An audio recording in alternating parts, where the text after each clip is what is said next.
Good afternoon, I'm Jeff. I'm a Sewer Tech Northwest. Today we're at property address 23396 Southwest Lasalle Lane here in Sherwood. We're located inside the crawl space. We're going through a 3-inch ABS cleanout, the very back end most part of the sewer line. I'm going to insert the camera and check the overall condition and serviceability of the sanitary sewer line. We currently have water running. Here we go.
Transitions here at 73 feet out over to schedule 3034 PVC pipe.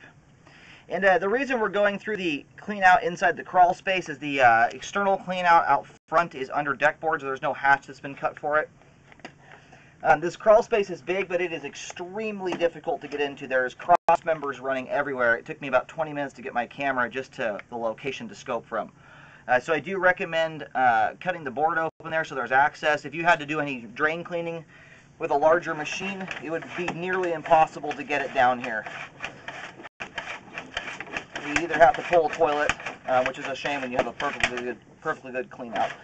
I do recommend getting access to that.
All right, here at 133 feet, we have reached the main lateral out on Southwest LaSalle Lane.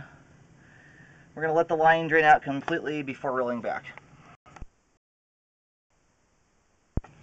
All right, the line is just about all drained out here. I'm going to go ahead and start reeling back. I apologize, it's going to be kind of a slow way. It's a very awkward crawl space to work in. I've got to do kind of short little motions here, so.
just went through some standing water there.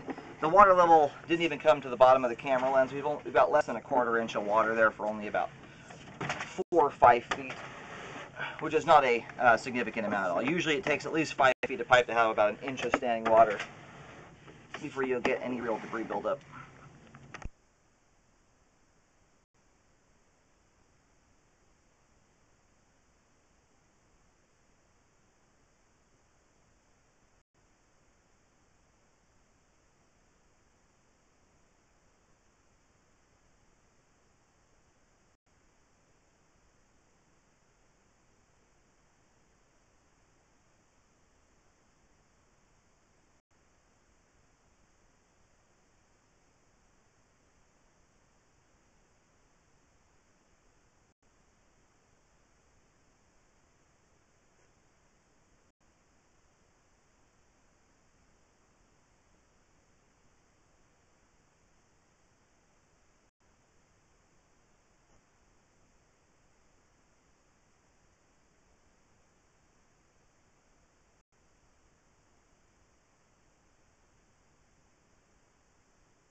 Alright, we're coming back through the crawl space here at this point. All the exterior pipes now have been scoped. We've got good flow all the way out to the main lateral. The ABS and PVC portions of the line are both in good shape.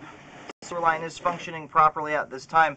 And that actually here, the stuff we're going through here in the crawl space though, now this is all drained out, so the exterior looks good.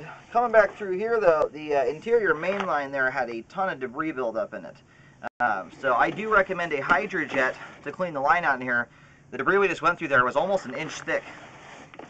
And there's some more of it there. So I do recommend that be cleaned out of the line. That will cause a blockage very easily. Once you're outside the crawl space though, the rest of the line looks great. But I do recommend a jet to clean that. I would have the drain clean guys re-scope it, or I can come back and re-scope it to make sure you don't have a belly there in the line. There's so much debris there that I can't tell if it's standing water causing that to build up or if it's just too much of the wrong thing going down the line. So I would re-scope that, one, to ensure that it was cleaned out thoroughly, but two, to make sure you don't have a belly left over there. And in a crawl space, that's a much easier thing to adjust. Sometimes it's just as easy as adjusting strapping. But anyway, doing a Hydrojet, this is where this gets tricky. You may have to pull a toilet. You can see how many timbers are in here crisscrossing back and forth. You'd almost have to bring it through like a vent or something like that to get into there. And you could actually. This one, the vent actually butts up. There's two cleanouts here at the end of the line. I went through a 45, but there's also one that's you could basically hand feed straight through the vent almost into the cleanout for reference. So